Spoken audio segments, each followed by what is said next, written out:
भाई लोगों, मैं हूँ तुम्हारा भाई जल्लू भाई। आ गया हूँ तुम्हारे सामने फिर से कुछ ऐसे सीन लेके जो ग्रेविटी लॉजिक साइंस की कह के हैं लेते। तो चलो ऐसे ही लोगों की आज हम करेंगे ऐसी की तैसी। तो बताओ वीडियो देखेगा कौन? उसके बाद वीडियो को लाइक करेगा कौन? और लाइक करने के बाद कमेंट करेगा कौन? तो बोलो भाई की गैंग, भाई की गैंग। तो चलो बिना टाइम वेस्ट करे वीडियो शुरू कर लेते हैं। हाँ तो भैया, अपनी फिल्म इंडस्ट्री एक ऐसा जादुई पिटारा जिसमें से कब कौन सा आविष्कार बाहर आ जाए पता नहीं रहता। आज तक तुम लोगों ने बाइक को रोड पे चलते हुए देखा होगा, लेकिन आज मैं तुम्हें ऐसी बाइक दिखाऊंगा कि तुमने आज तक देखी नहीं होगी। तो भाई लोग, यहाँ पे रोड पे है हमारे चिरंजीवी सर और उनके सामने है बहुत सारी गुंडे और गुंडों के हाथ में है एक से एक हथियार। अभी चिरंजीवी सर दिखाते हैं ऐसा कमाल।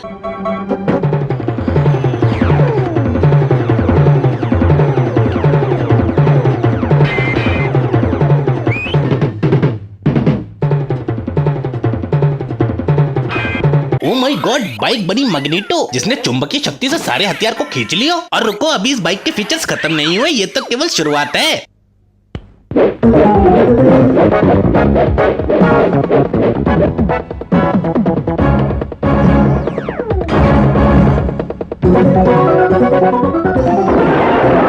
हे भगवान, कहाँ जाके मुंह छुपाऊं और किस किस को बताऊं कि ये हमारी इंडस्ट्री की करामात है। देखो, इतना हम फिर भी झेल सकते हैं, लेकिन हमारी इंडस्ट्री वाले रुकते कहाँ हैं? क्योंकि ये लोग तो तिल का ताड़ और फोड़े का पहाड़ बना देते हैं। अब इतना दिखाने के बाद ये लोग लॉजिक की दुनिया में फिर से लैंड कर सकते थे, लेकिन नहीं, इन्हें तो जेम्स बॉन्ड से ऊपर जाना था। इसलिए इस बाइक में इतने फीचर्स डाल दिए, जैसे कि इस बाइक में रिवर्स गियर भी है और इस बाइक के साइलेंसर में से आग भी निकलती है, और तो और इस बाइक में से एरो भी निकलते हैं।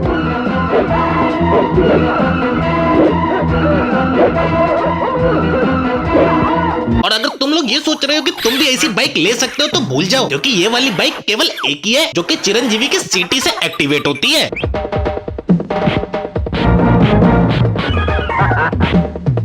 अरे इतने फीचर तो स्मार्टफोन में भी नहीं होते जितने इस बाइक में। बेचारे रॉयल एनफील्ड वाले भी इसे देख के बोलेंगे, पता नहीं हमने ऐसी बाइक कब बनाई है और हमें ही पता नहीं। इसे बनाने वाले को तो पता नहीं, लेकिन देखने वाले का जरूर बन गया है। जानते हो क्या? अरे बस बस, बाकी समझ जाना। लेकिन अभी हमारे चिरंजीवी सर का टॉपिक खत्म नहीं हुआ, क्योंकि ये बाइक को वाहन नहीं, अपनी मस्ती का साधन समझते हैं, जिसका प्रयोग करके ये किसी भी फिल्म को सर्कस बना देते हैं। यहाँ देखो, बाइक की रेस चल रही है और गुंडे चिरंजीवी सर को मार रहे हैं, और तभी चिरंजीवी सर बाइक पे करतब दिखाने लगते हैं।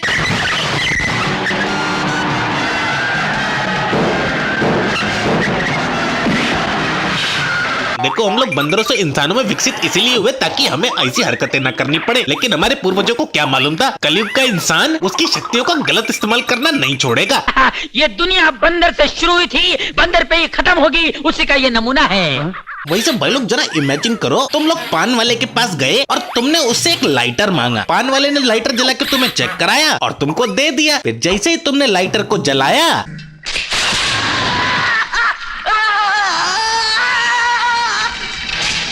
अरे अरे अरे, ये तो बॉम्ब वाला लाइटर निकला। इत्तू से लाइटर में इत्तू छोटा सा बम फिट करना अपना बॉलीवुड ही कर सकता है। थैंक्स। और कभी कभी तो हमारे बॉलीवुड में सब कुछ उल्टा किया जाता है। आपने बंदूक में लेजर लाइट लगती हुई देखी होगी, लेकिन लेजर लाइट में बंदूक लगती हुई देखी है? नहीं ना। यहाँ पे नसरुद्दीन शाह ने सन्नी पाजी के हाथ में हथकड़ी लगा दी है, क्योंकि उनके छाती पे बम बंधा हुआ है। अब अगर बम फटा तो सन्नी जी की, अरे नहीं रे, सन्नी जी की जान निकल जाएगी। लेकिन तभी कुछ ऐसा हो जाता है।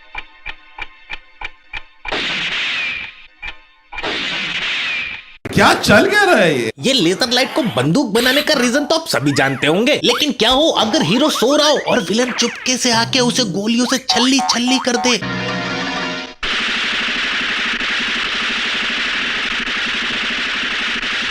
भाई ये दुख तो मुझे भी बहुत हुआ कि हमारे सन्नी पाजी हमें बीच कहानी में छोड़ के चले गए। मैं कसम से रोते रोते, भाई साहब, अरे अरे, ये बच कैसे गए भाई? क्योंकि हमारे सन्नी पाजी ने कंबल के नीचे लोहे की शील्ड लगा रखी थी, और ये बंदूकधारी विलन भी एकदम पागल था। सन्नी पाजी का फेस बिल्कुल साफ दिख रहा है, लेकिन उस पे एक भी गोली नहीं मारी है इसने। नहीं, फेस पे नहीं। क्यों? मेरी रोजी रोटी है। और कभी अगर विलन ने ओवर स्मार्टनेस दिखा के हीरो के चेहरे को निशाना बना लिया, तब भी हीरो को बचाने के लिए वो आ जाएगा जिसको ले जाने के लिए यमराज गेट पे खड़ा है।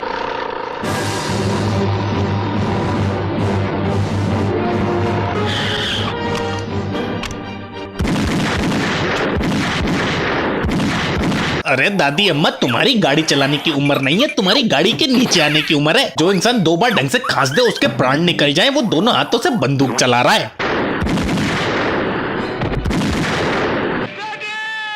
चलो अब अगर हथियारों की बात चली गई है तो कुछ ऐसे हथियारों की बात करते हैं जो कि हर लड़की के पास होता है।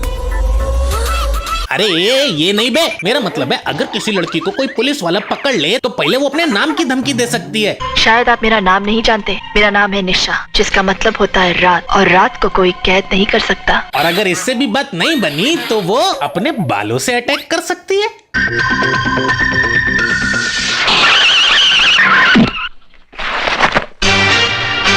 ये पागल औरत, थोड़ी तो शर्म कर लेती, सामने वाला मुकेश खन्ना है, बोले तो शक्तिमान। सॉरी शक्तिमान। पता नहीं इन लड़कियों में खुद तो वजन होता नहीं है तो बालों में सोचो कितना वजन होता होगा जिसे किसी को मार के ये घायल कर दे। ऐसा मैं नहीं कहता, ऐसा बॉलीवुड दिखाता है। यहाँ देखो एक लड़की खाई में लटकी हुई है एक तार की मदद से, और ये लड़के ने उसको कैसे बचा रखा है, केवल उंगली के सपोर्ट से।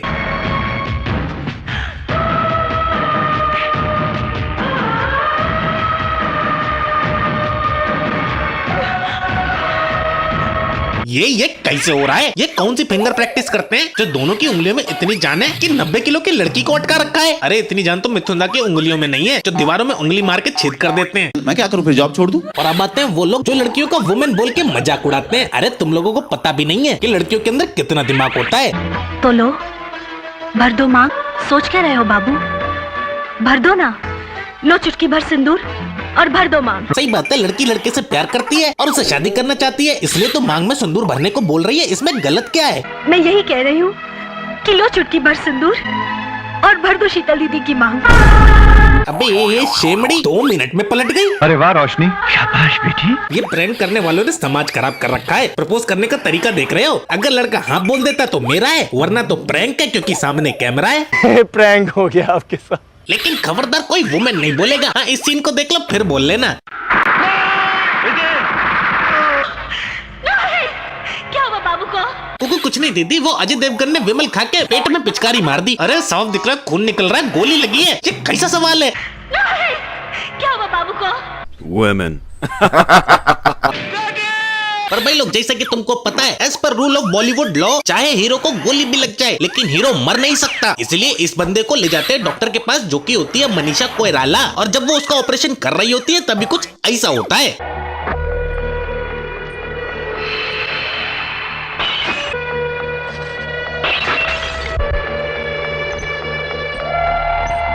नाउ अब 3 में से 2 लालटेन गई है फूट एंड डॉक्टर साहिबा को चाहिए रोशनी, क्योंकि रोशनी के बिना ऑपरेशन होगा नहीं।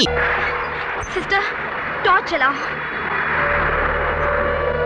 ये रोशनी काफी नहीं है।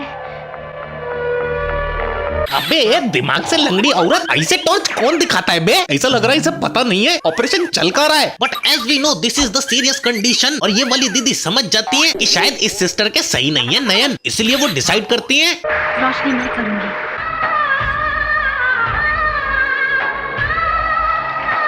रोशनी रोशनी जल्दी करो प्लीज।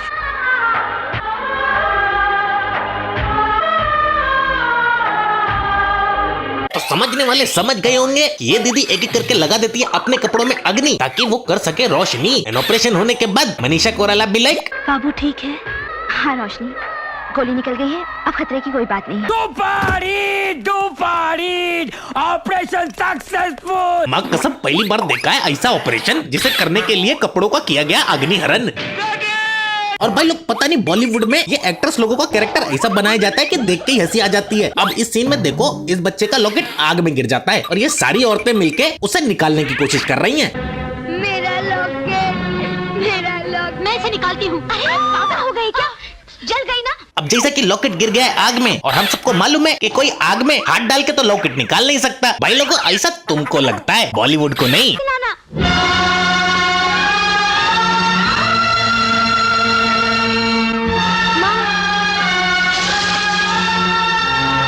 ये एकदम से क्या हुआ? अरे वही तो मैं बोल रहा हूँ, अगर लॉकेट निकालना ही था तो इतनी देर हाथ में रख के तापमान चेक करना जरूरी था। और भाई लोग, अब आते हैं वो बॉलीवुड वाले लोग जिनका ये मानना है मर्द को दर्द नहीं होता। हाँ बिल्कुल अमित सर, नहीं होता होगा, तभी तो ये सारे बॉलीवुड के एक्टर लोग बस फाइट ही करते रहते हैं। ये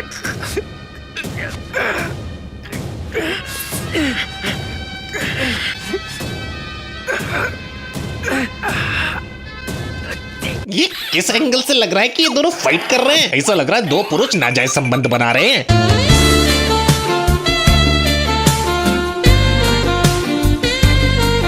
भाई लोगों ऐसा ही होता है, ये लोग लड़ाई करने के बहाने अपनी हवस पूरी कर लेते हैं और ऐसे सीन तुमको अक्सर देखने को मिलते हैं, बस तुम नोटिस नहीं करते। अब इस सीन को देखो, इसमें अक्षय सर के सामने दो तगड़े मुस्तंडे हैं। नॉर्मल इंसान तो यही समझेगा कि शायद ये अक्षय सर को मारने वाले, और जैसे ही ये कपड़े उतारते हैं भाई मैं समझ जाता हूँ ये अक्षय सर को मारने वाले नहीं, अक्षय सर की मेरा मतलब आप खुद देख लो। छोड़ दो इसे आखिरी सांस तक।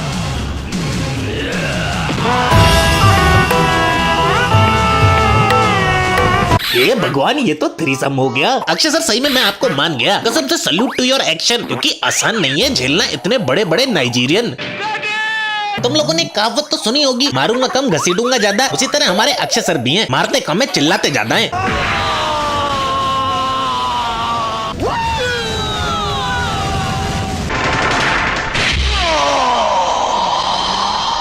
हाँ यही एक्सप्रेशन निकलते हैं जब तुम्हारा रोका हुआ पेशाब अचानक से लड़ते हुए बाहर आ जाए। और जैसे कि हम सब जानते हैं कि अक्षय सर बहुत अच्छे कॉमेडियन भी हैं, मतलब लोगों को हंसाते एक नंबर हैं। अब इस सीन में देखो, अक्षय सर फिसल के हीरोइन के ऊपर गिर जाते हैं और ये दोनों एक साथ अंडे के ठेले पे गिर जाते हैं। और जैसे ये दोनों अंडे के ठेले से हटते हैं, क्या गर्मी है इनके प्यार में, अंडों में से बच्चे निकल आए। ओ माय गॉड, इतनी कॉमेडी। अरे भाई लोग आपको हंसना था, हंसो। भाई कसम से समझ में नहीं आता ये कौन सा नमक चाट के ओवरडोज करते हैं जो इनको ऐसे सीन कॉमेडी लगते हैं। खैर हमें क्या लेना देना, हमने तो देख के मजे लेने थे, वो हमने ले लिए। हे भगवान, तुम लोग भाड़ में ही जाओ और मैं भी मरने के बाद भाड़ में ही जाऊं। तो भाई लोग आज की वीडियो में इतने। वीडियो कैसा लगा जरूर बताना। और हाँ, सेकंड चैनल पे जो मैंने अभी रिसेंट वीडियो डाली थी उस पर 5 कॉपीराइट क्लेम आ गए थे, इसलिए बहुत सारी चीजें ट्रिम करनी पड़ी थी उस पे, इसलिए वीडियो का वो मजा नहीं रहा जो मैंने बनाया था। अब भाई क्या कर सकता हूँ, कुछ चीजें हमारे हाथ में होती नहीं है, लेकिन फिर भी कंटेंट आते रहेंगे तो सपोर्ट करते रहना। तब तक के लिए चलता हूँ, मिलता हूँ आपसे नेक्स्ट वीडियो में। टाटा।